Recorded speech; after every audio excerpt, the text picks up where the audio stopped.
plan this morning as meeting some key priorities. $21 billion in defense spending in this bill. There's also a down payment on border security. I think the American people are encouraged to hear that since our inauguration, illegal border crossings are down 60+% in this country. Yet the deal does not cut money to sanctuary cities or for Planned Parenthood. Democrats are celebrating protecting 99% of the EPA budget, boosting the National Institutes of Health funding by $2 billion, and stabilizing Puerto Rico's Medicaid program. House Democratic leader Nancy Pelosi bragged in a Dear Colleague letter, quote, "In a defeat for President Trump, the omnibus does not fund the immoral and unwise border wall or create a cruel new deportation force." And some conservatives are expressing frustration. I think the American people are disappointed in this. I've heard from some today, text messages, phone calls I've had today with people who are saying, why aren't we pushing more? Why aren't we trying to do more? Why aren't we fighting for the funding for the border security that we told everyone we were going to do? Congressman Justin Amash of Michigan tweeted today, instead of defending status quo, GOP should be defending Constitution, rule of law, federalism, free speech, markets, responsible budgeting. White House Press Secretary Sean Spicer said the next funding deal in late September will include more of President Trump's priorities. The 2018 budget will address those things, but this is a down payment on border security. It's a down payment on his ability to rebuild the military, and repealing and replacing Obamacare will address a lot of the other health care issues. One issue with bipartisan support from lawmakers in places like West Virginia, Kentucky, and Ohio, coal country, is health benefits for retired miners. This is a group of people that are more likely to have health problems than your average 40-year-old. And so this was really, really important. This sets up quite a fight in September when the president and his supporters will be expecting to see many of his priorities included. Many people who are tired of hearing they'll win next time. Bret? Mike Emanuel live on the Hill. Mike, thank you. The first Cuban-American elected to Congress says she will retire at the end of her term. Florida Republican Elena Ross-Lehtinen says she is going to move on after 38 years in office. She says it's a personal decision based on personal considerations. The Havana-born Ross-Lehtinen has been a fierce critic of Cuban politics. The late Cuban dictator Fidel Castro nicknamed her the big bad she-wolf. Stocks were mixed today. The Dow lost 27. The S&P 500 was up 4. The Nasdaq gained 44 to close at another all-time high. Up next, the murder rate climbs in Chicago. The high-tech response that seems to be making a difference there, though. First, here's what some of our Fox affiliates around the country are covering tonight. Fox 5 in San Diego, as authorities say race was not a factor in yesterday's shooting at a birthday pool party. One woman was killed and several other people wounded before police fatally shot the gunman. San Diego's police chief says all 6 of the wounded are expected to survive. Fox 4 in Dallas as East Texas cleans up from tornadoes that hit several small towns over the weekend, killing 4 people. Thousands of homes and businesses were destroyed. Weekend storms in the Midwest and the South left at least 15 people dead. And this is a live look at Orlando from our affiliate, Fox 35. One of the big stories there tonight, SpaceX launches a top-secret spy satellite for the government. The unmanned Falcon 9 rocket lifted off this morning from its NASA-leased pad at the Kennedy Space Center. As planned, the first stage booster returned successfully back to Earth for reuse. That is... Workers and activists around the world took part in May Day parades and demonstrations today. In New York, immigrant and union groups will stage a big evening parade. There was a parade here in Washington this afternoon that stopped traffic. No big incidents, though. In Paris, a few hundred protesters threw gasoline bombs and other objects at police, who then used tear gas against the crowd. And in Venezuela, dueling pro- and anti-government demonstrations clashed in Caracas, something that's been happening frequently there. 4 people were killed and 17 wounded in Chicago's latest deadly weekend of violence. 2017 is shaping up to be just as violent as 2016, which was the deadliest year in the last 20 in Chicago. The ATF tells Fox it's expecting a violent summer. Chicago police have just released their April numbers, 45 murders. That's up from 37 in April of 2016, so the city is still averaging at least 1 murder a day. Shooting victims are slightly down, 310 last month, 318 in April of last year. Tonight, correspondent Matt Finn looks at how local officials are teaming up with federal agents to solve cases that were once unsolvable. Blood still stains the sidewalk where 21-year-old Tanisha Mallett was shot and killed. Oh my God, I lost someone, basically my best friend. The young mother's shooting death was one of 5 in just this police district alone in February. Her murder unsolved. We have just the names of people she was with. We don't know who might have done it. We don't know who. We really don't even know who was targeted. But new ballistic technology is dramatically helping Chicago police and federal agents solve cases like hers.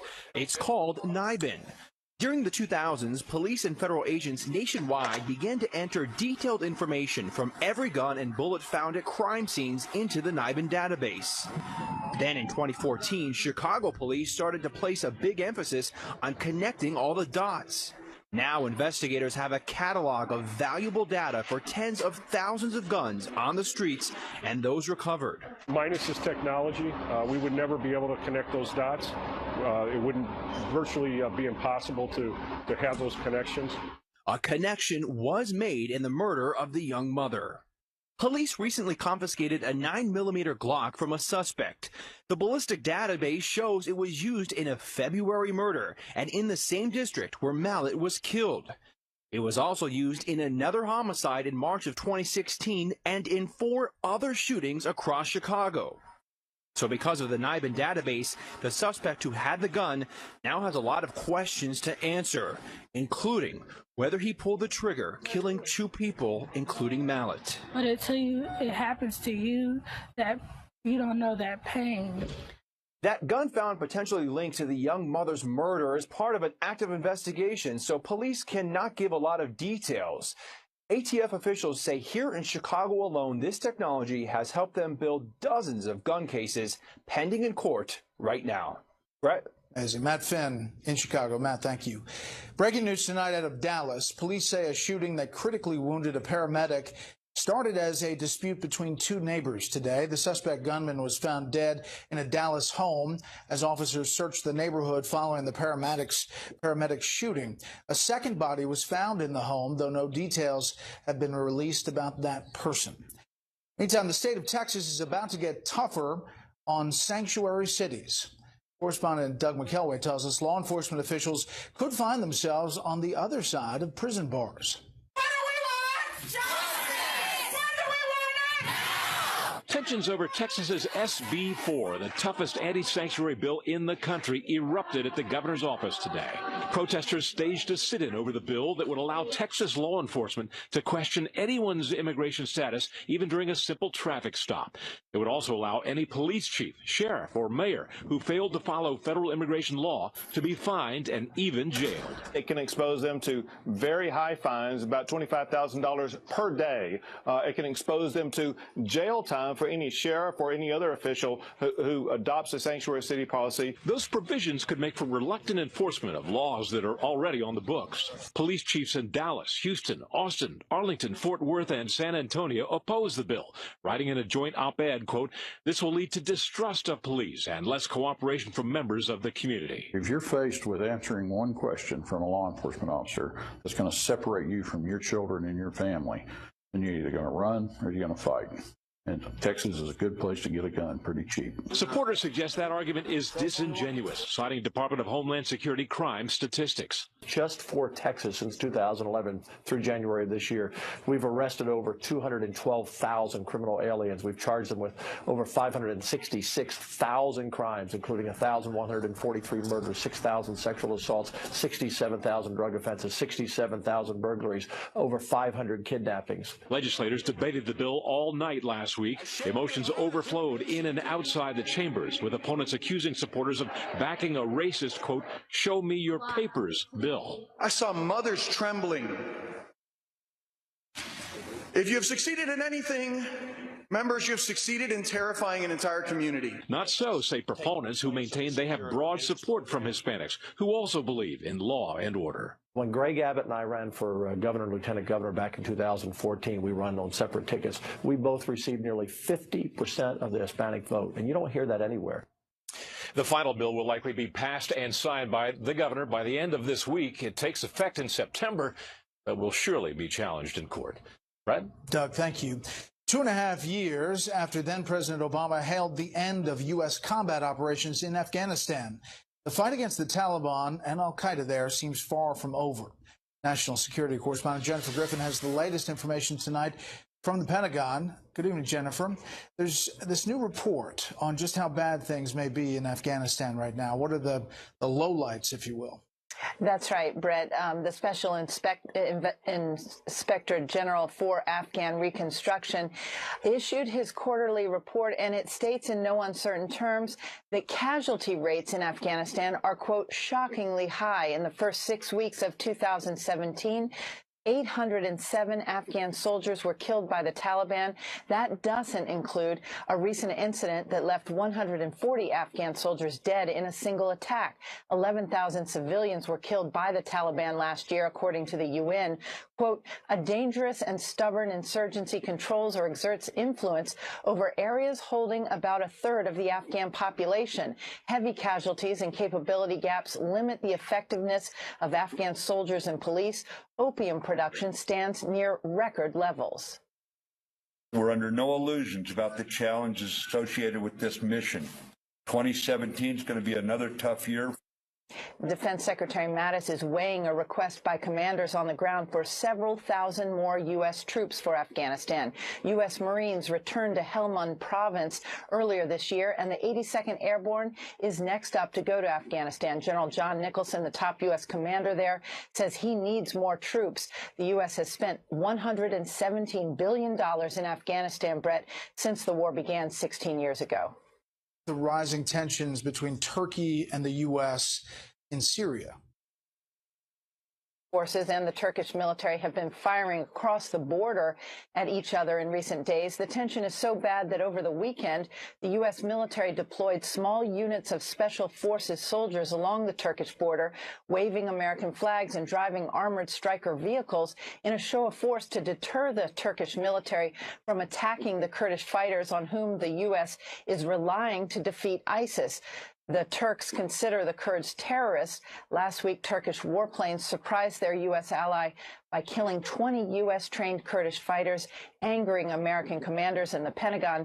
The Kurdish forces have made gains outside Raqqa, and the U.S. military believes they remain the best chance they have to capture the de facto ISIS capital. Turkey's president, who just consolidated power in a referendum, wants to convince President Trump otherwise. The two will meet at the White House on May 16th, Bret.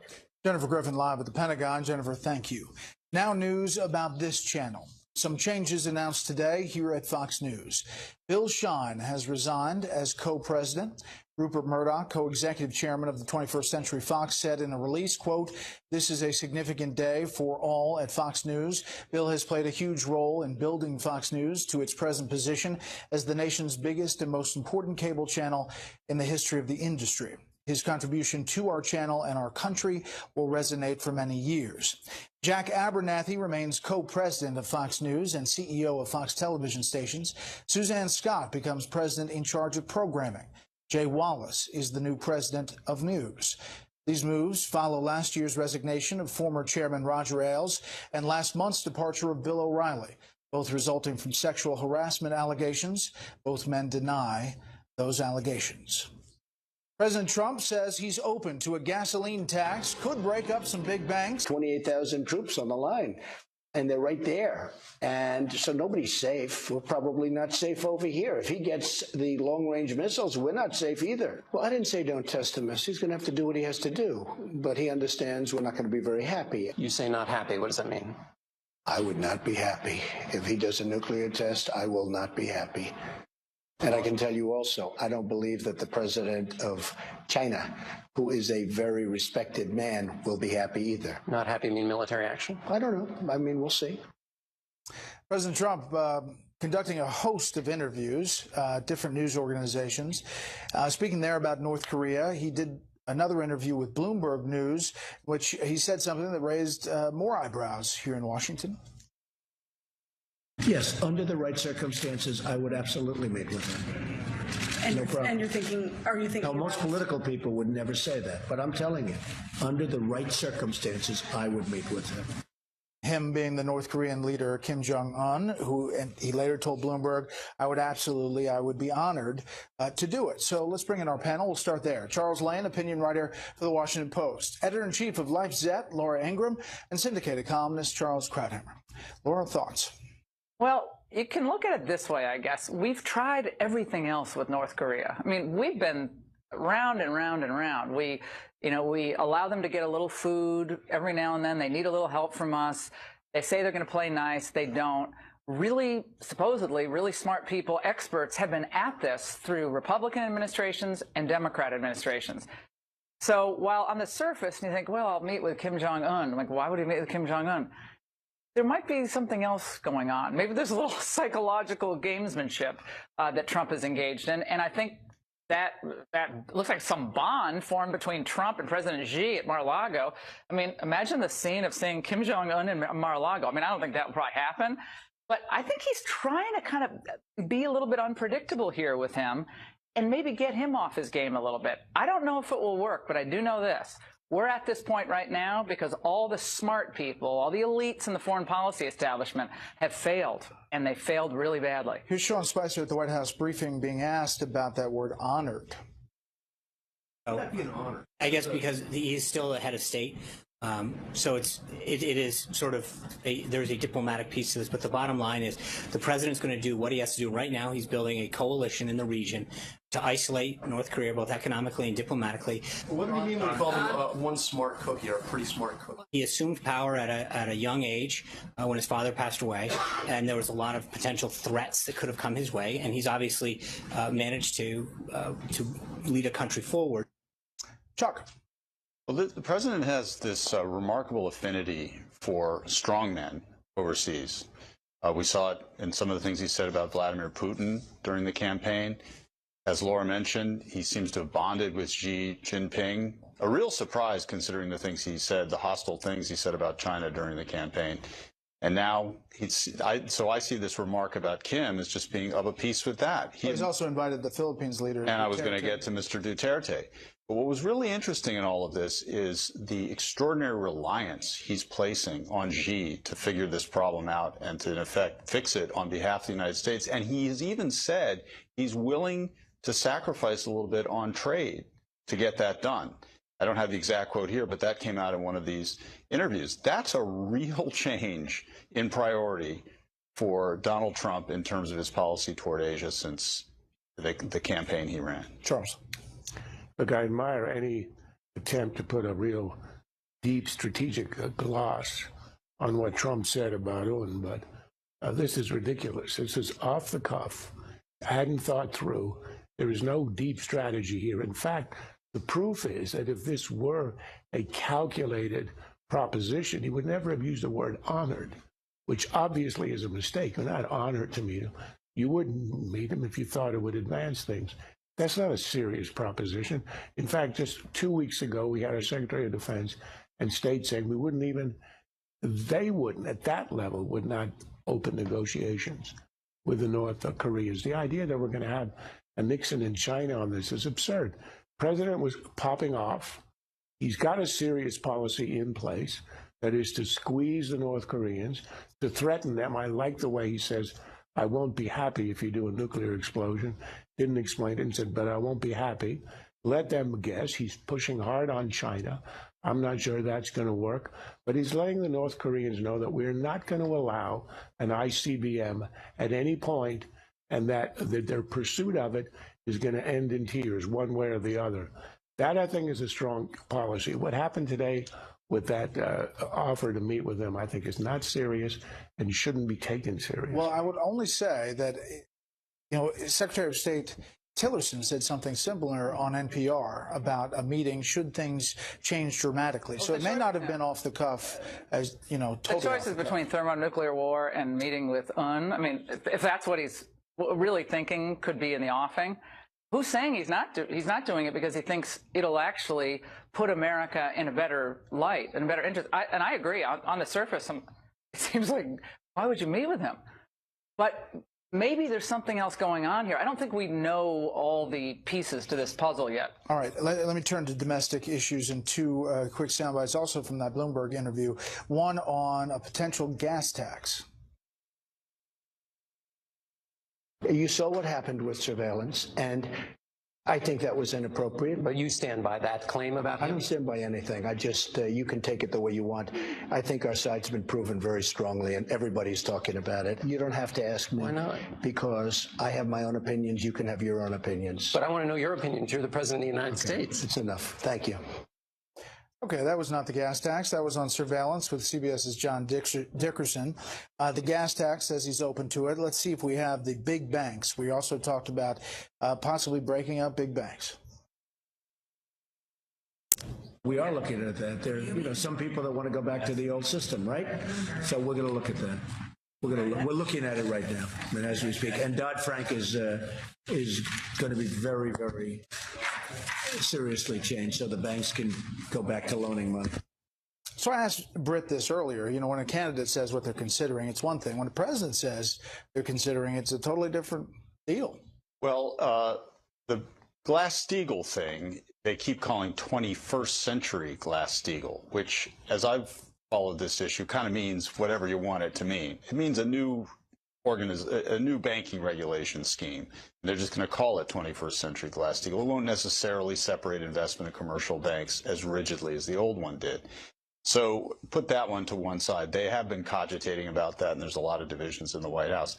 The gas tax, if I may talk about it, is a really interesting proposal. I think it's a good idea. And as he pointed out, the money would be, he said, if it were dedicated to highways. Well, the way the system works, it automatically gets dedicated to highways because the gas tax is what feeds the National Highway Trust Fund. One of the reasons we're having to scramble for all this infrastructure money at the federal level is that this gas tax has not been raised since 1993, almost a quarter century. I'm sure I'm just like everybody else out there. I hate to pay it, but the truth is that's where we get our money for highways, and it's long overdue to be increased.